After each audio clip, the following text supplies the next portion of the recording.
It's December the 8th. Welcome to the Narrowboat the James built. Hope you're well. Thanks for joining me.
Let's see what today is. The 8th.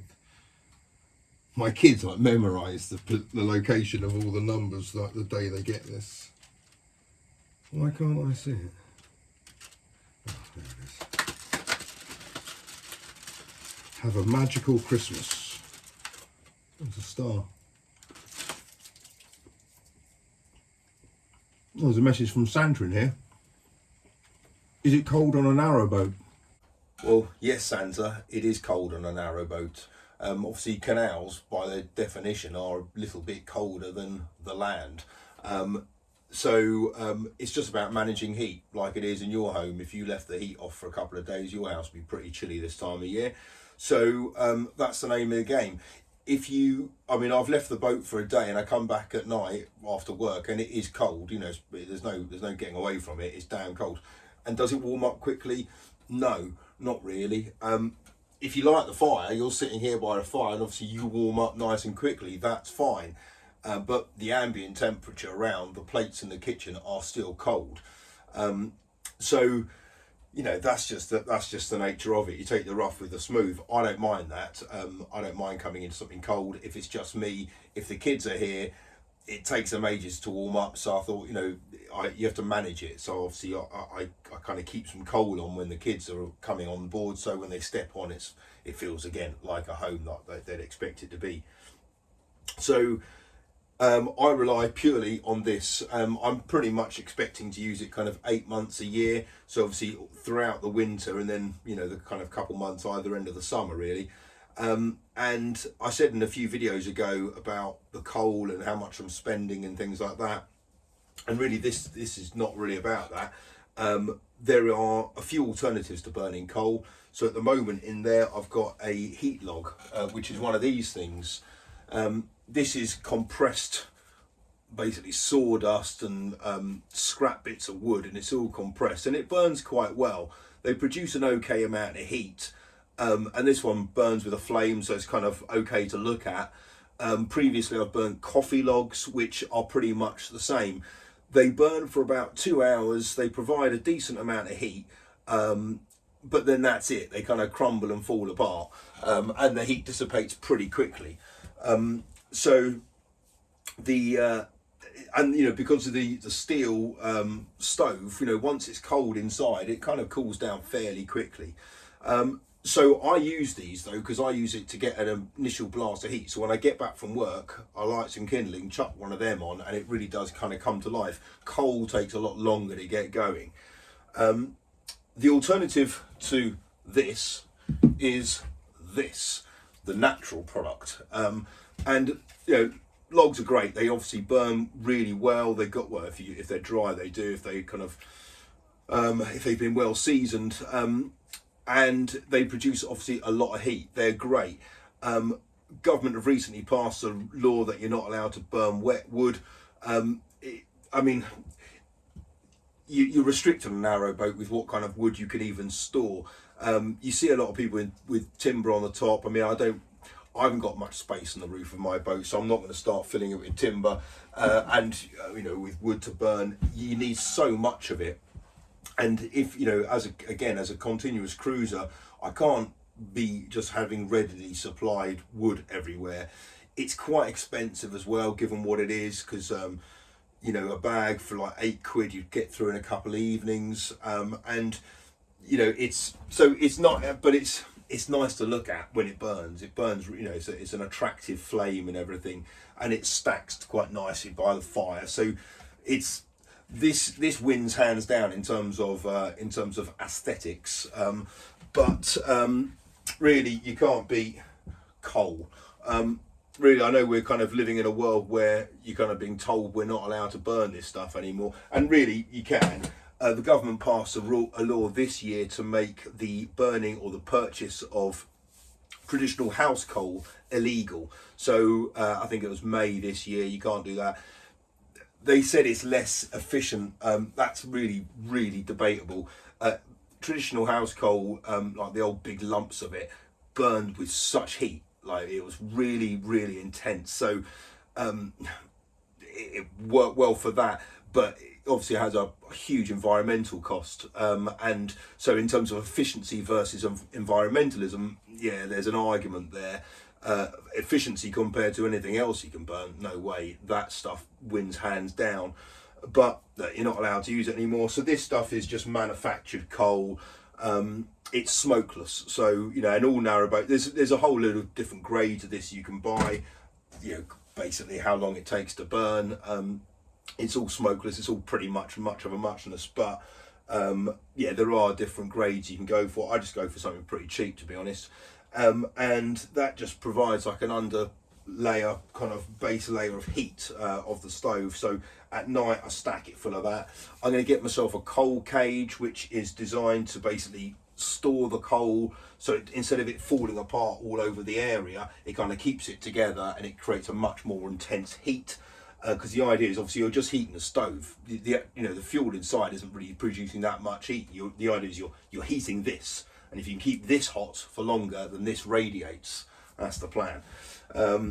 And for that it works really well. This is obviously steel as opposed to cast iron. Traditionally they're all made of cast, but this is steel and it retains its heat really well, as long as you're using coal or something like that. So yeah, those are the alternatives. I'm gonna do a little experiment now and see how long each one of these burn for. So I've got one of these, and I've got one of those, and I've got a whole load of coal, and I've obviously used coffee logs before, so I know what I'm doing with coffee logs and how long they burnt for, but thought I'd do a comparison of this. The heat log has been burning for about 20 minutes now, and it's increased the temperature from 100 to just under 150. The temperature peaked at about 200 and it's now on its way down again. I've kept the vent half open for this experiment, and this heat log is it's over its peak now, it's on its way out. But it has generated some warmth. Right, the heat log's been in there for about an hour and a quarter, hour and a half, and you can see it's all kind of turned to mush now. So it's done its job. But temperature's back down to 100. So about an hour and a half's worth of decent heat out of that. Right, time to chuck another one on.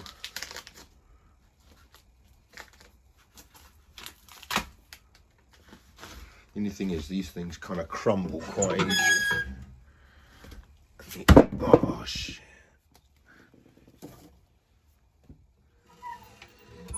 See what I mean? Well annoying.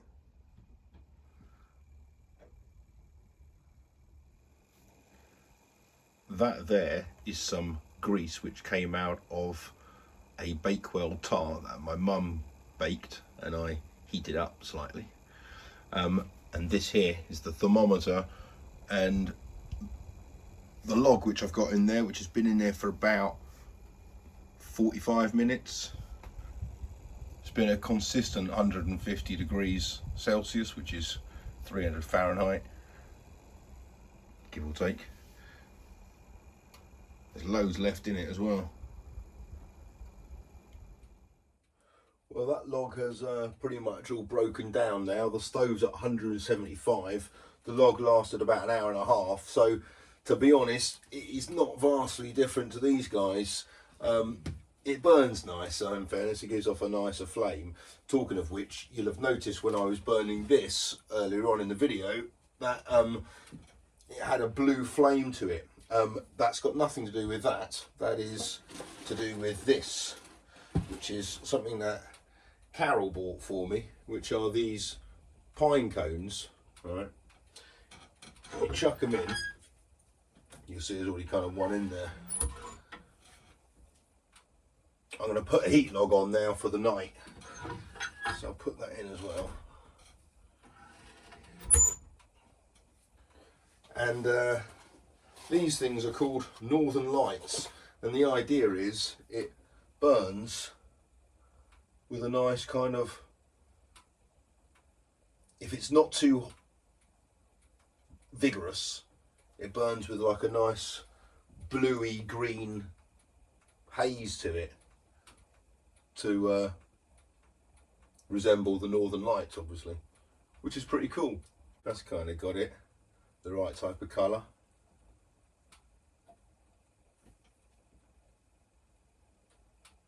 Anyway, it's a bit of fun. I'm going to continue to use these heat logs. I think they're, for me as a continuous cruiser, they're more convenient, they're easier to stack, they're fairly cheap for what they are. That in coal seems to work pretty well. Logs are just too much of an inconvenience, to be honest. If I see some, or if I got some, or if Will gives me some, then, you know, fine, I'll have some. And then it's nice to have a little stack of them there, but really kind of just for show, if I'm honest, rather than, you know, and obviously to burn, but I'm not gonna. And the other problem with logs, if you kind of choose to go down that route, is that you've really got to manage the whole process. And, you know, I know you can go out and just kind of find dead wood and stuff, but I don't know, with the workload and kids and everything like that, the last thing I need to be doing is hunting for wood to burn. This is, for me at the moment, a decent solution, so it's one I'm going to stay with. Anyway, it's roasting on here. I'm going to go and open a window. Until tomorrow, take care. Bye bye.